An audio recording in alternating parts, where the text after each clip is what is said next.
नमस्कार, मैं अर्चना और आप देख रहे हैं हंगामा टाइम्स। हंगामा टाइम्स की विशेष कड़ी खास शख्सियत में आप सभी का स्वागत है। जिस तरह से हंगामा टाइम हर फेस्टिवल पे कुछ खास करता है, वहीं पे हमारा राष्ट्रीय पर्व आने वाला है 26 जनवरी यानी गणतंत्र दिवस आने वाला है। तो गणतंत्र दिवस के लिए भी हंगामा टाइम विशेष तैयारी कर रहा है और साथ में मकर संक्रांति भी का त्यौहार भी आने वाला है। और जो इंतजार था सभी देशवासियों को राम मंदिर के उद्घाटन का, रामलला के मंदिर का, उसका भी उद्घाटन 22 जनवरी को होने जा रहा है। तो 22 जनवरी के दिन पूरा हिंदुस्तान एक महोत्सव के रूप में मनाने जा रहा है। वहीं लखनऊ में भी तो हम आपको तैयारी दिखा रहे हैं कि 22 जनवरी की क्या तैयारी है, साथ में 26 जनवरी की भी क्या लोग तैयारी कर रहे हैं। तो इसी विशेष कड़ी में आज हमारे साथ में खास शख्सियत की कड़ी में दो संस्थाएं जुड़ रही हैं, जिनका नाम है अडोब मैनेजमेंट सोसाइटी और अर्पण फाउंडेशन की अध्यक्ष जो है पार्वती गुप्ता और अडोब मैनेजमेंट सोसाइटी की अध्यक्ष शशि सिंह जी। तो उनसे बात करेंगे मकर संक्रांति को लेकर के, 26 जनवरी को लेकर के और 22 जनवरी को लेकर उनकी संस्था क्या तैयारी कर रही है। तो शशि जी, आपका बहुत बहुत स्वागत है हमारे हंगामा टाइम्स न्यूज चैनल की विशेष कड़ी खास शख्सियत में। तो मकर संक्रांति और 22 जनवरी की क्या तैयारी है आपकी? नमस्कार सर, सबसे पहले तो मैं सभी लोगों को मकर संक्रांति और 26 जनवरी और 22 जनवरी को होने वाले भव्य राम जी के मंदिर का जो उद्घाटन किया जा रहा है, उसके लिए सभी लोगों को शुभकामनाएं देती हूं। और मैं Shashi Singh Adobe management society से, मैं खुद भी 22 जनवरी के लिए अभी एक कार्यक्रम हम लोग रख रहे हैं। 24 घंटे का अखंड रामायण का पाठ किया जा रहा है, जो कि संस्था के द्वारा राम जी के विराजमान होने की खुशी में, जो अयोध्या में विराजमान होने जा रहे हैं उसकी खुशी में हमारी संस्था इसका कार्यक्रम रामायण का पाठ किया जा रहा है। तो 22 जनवरी की जो तैयारी वो 21 जनवरी से आपकी शुरू हो जाएगी? जी हाँ, 21 जनवरी को शुरू होगा। सबसे पहले तो हम लोग शोभा यात्रा निकालेंगे राम जी की, और 10 बजे शोभा यात्रा निकलेगी, उसके बाद रामायण बैठेगी और ये जाके 22 जनवरी को समापन होगा इसका। तो आपका अडोब मैनेजमेंट सोसाइटी किस तरीके से कार्य करता है पूरे प्रदेश में? मेरी संस्था देखिए कुछ महिलाओं को, बच्चों को लेके उन पे कार्य करती है। सबसे जो महिलाएं, गरीब महिलाएं हैं जो रोजगार करना चाहती हैं, मेरी संस्था का सबसे पहला उद्देश्य यही है उन लोगों के लिए कि जो रोजगार करना चाहते हैं और उनके पास कोई साधन नहीं है, कोई भी व्यवस्था नहीं ना, तो वो सोचते हैं कि हम किस तरीके से धन उपार्जन करें।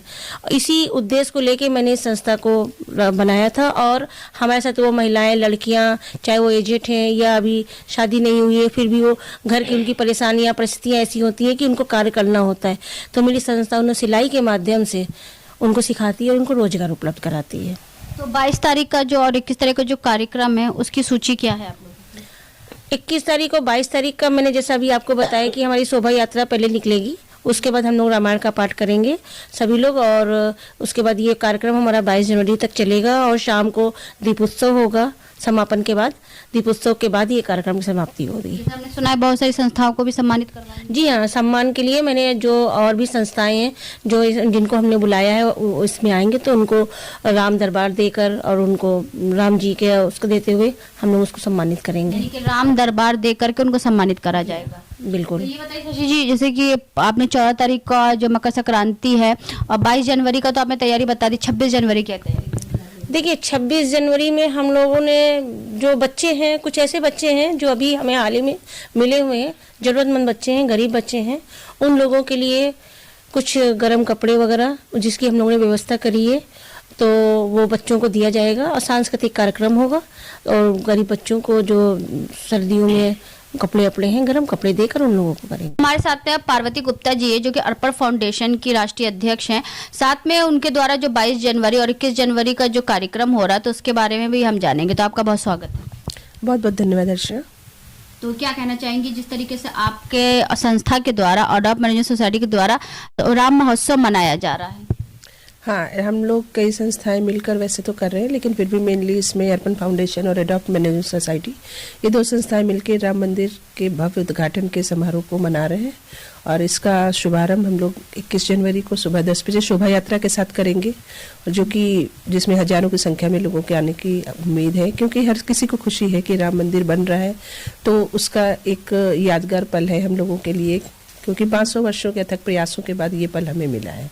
और हम शायद वो सौभाग्यशाली पीढ़ी है जो राम मंदिर का निर्माण होते अपनी आंखों से देख रहे हैं। तो इसकी खुशी को मनाने के लिए हमने सभी को आमंत्रित किया है इस कार्यक्रम में। और शोभा यात्रा हमारी जहाँ से पंडाल से शुरू होगी और ये होते हुए कई कॉलोनीज के होते हुए पारा चौकी तक जाएगी, वहाँ से वापस फिर पंडाल तक। उसके बाद इसमें हम राम जी की झांकी भी निकाल रहे हैं। बग्घी पे राम दरबार में बच्चों को राम लक्ष्मण सीता के वेशभूषा में सजाकर निकालेंगे। उसके बाद जब वापस ये झांकी हमारी यहाँ पर आएगी तो गणेश वंदना के साथ हमारा अखंड रामायण पाठ प्रारंभ होगा। तो कहाँ पे हो रहा है पूरा कार्यक्रम आपका? ये पूरा कार्यक्रम हमारे कमेटी हॉल है, कमेटी हॉल के मैदान में हो रहा है। पूरा पता क्या रहेगा उसका?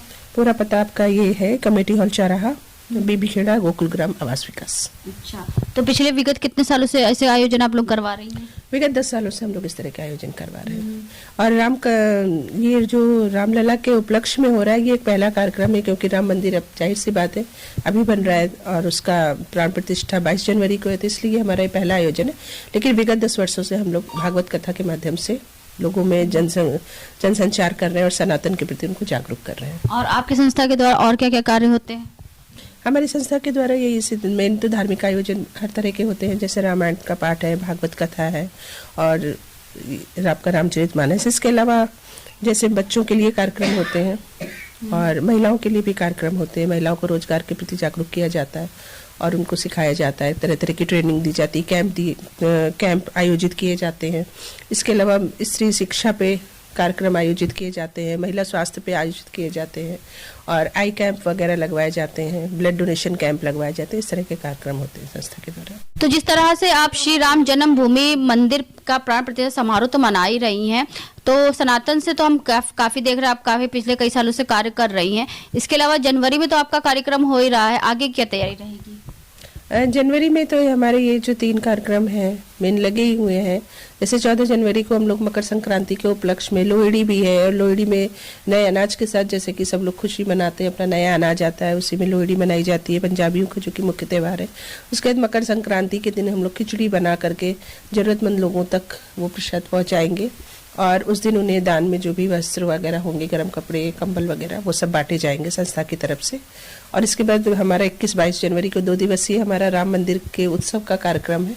उसी में शाम को हम लोग दीपोत्सव कर रहे हैं, जो कि बहुत बड़े स्तर पर हो रहा है और जहाँ बच्चे रंगोली बनाएंगे और रंगोली को दीपों से सजाएंगे।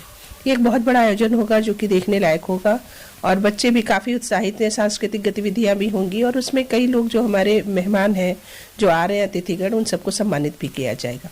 इसके बाद तुरंत ही 26 जनवरी है, तो 26 जनवरी का मेन कार्यक्रम का उद्देश्य ये है कि आज की जो हमारे बच्चे हैं, जनरेशन है, बहुत से लोग 26 जनवरी और 15 अगस्त में फ़र्क नहीं जानते। तो मैं तो उन्हें 26 जनवरी और 15 अगस्त के डिफरेंस को बताना है कि 26 जनवरी को हमारे देश का गणतंत्र दिवस के उपलक्ष्य में मनाया जाता है और 15 अगस्त जो कि उनका स्वतंत्रता दिवस है, तो उसके भेद को बच्चों को बताना, क्योंकि आज के बच्चे जो है उस फर्क को नहीं जान पाते हैं। तो उसके उपलक्ष्य में भी हमारा कार्यक्रम होगा।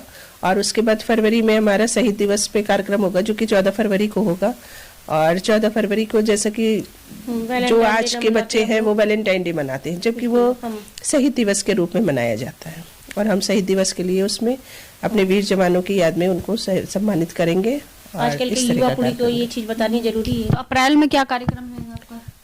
इसके बाद मार्च में पहले होगा, अप्रैल से पहले, क्योंकि अप्रैल में हमारा ये कार्यक्रम है। अप्रैल में तो हमारी राम कथा का कार्यक्रम, लेकिन उससे पहले मार्च में, क्योंकि महिला दिवस होता है, अंतर्राष्ट्रीय महिला दिवस, उसके उपलक्ष्य में महिलाओं पे एक कार्यक्रम होगा। उसके बाद नेक्स्ट अप्रैल में राम कथा, जो कि राम कथा और भागवत कथा हमारे साल में 2 आयोजन भव्य होते ही होते हैं।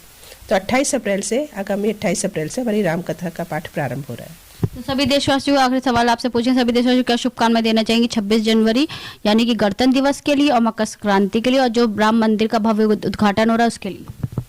अंत में यही कहना चाहेंगे कि सभी देशवासियों को राम मंदिर के प्राण प्रतिष्ठा की बहुत बहुत बधाई और शुभकामनाएं। साथ ही मकर संक्रांति और 26 जनवरी की भी बहुत बहुत शुभकामनाएं। तो ये थी हमारे खास शख्सियत में आज अडोब मैनेजमेंट सोसाइटी के राष्ट्रीय अध्यक्ष शशि सिंह जी और साथ में अर्पण फाउंडेशन की राष्ट्रीय अध्यक्ष पार्वती गुप्ता जी थी। तो जिनकी विचारधारा आपने सुनी कि किस तरह से मकर संक्रांति की तो तैयारी ही है, क्योंकि पूरी जनवरी मन रहा है, उत्सव मन रहा है। राम जन्मभूमि के भव्य उद्घाटन का जो है महोत्सव लोग मना रहे, समारोह के रूप में मना रहे हैं। जहाँ पे दीपावली गए हुए अभी 2 महीना नहीं हुआ है, दीपावली की फिर से तैयारी 22 जनवरी को पूरा विश्व मनाएगा, महादीपावली मनाएगा, दीप उत्सव के साथ मनाएगा। साथ में 26 जनवरी यानी जो हमारा गणतंत्र दिवस है, तो उसके लिए भी सभी संस्थाएं अलग से विशेष तैयारी कर रही हैं। तो ऐसे हम आपको दिखाते रहेंगे कि राम महोत्सव की क्या तैयारी चल रही है और साथ में गणतंत्र दिवस की क्या तैयारी चल रही है। तो हमारी खास शख्सियत की कड़ी में आज थी अर्पण फाउंडेशन की पार्वती जी और अडोब मैनेजमेंट सोसाइटी की शशि सिंह जी। तो इसी के साथ मैं अर्चना आपसे इजाजत लेना चाहूंगी। धन्यवाद, बने रहिएगा हंगामा टाइम न्यूज चैनल के साथ। हंगामा टाइम्स की तमाम खबरों को देखने के लिए हंगामा टाइम्स को सब्सक्राइब कर लीजिए और बेल आइकन दबा लीजिए। अगर आपको ये वीडियो अच्छा लगा हो तो लाइक बटन प्रेस कर अपनी प्रतिक्रिया हमारे कमेंट बॉक्स में देना।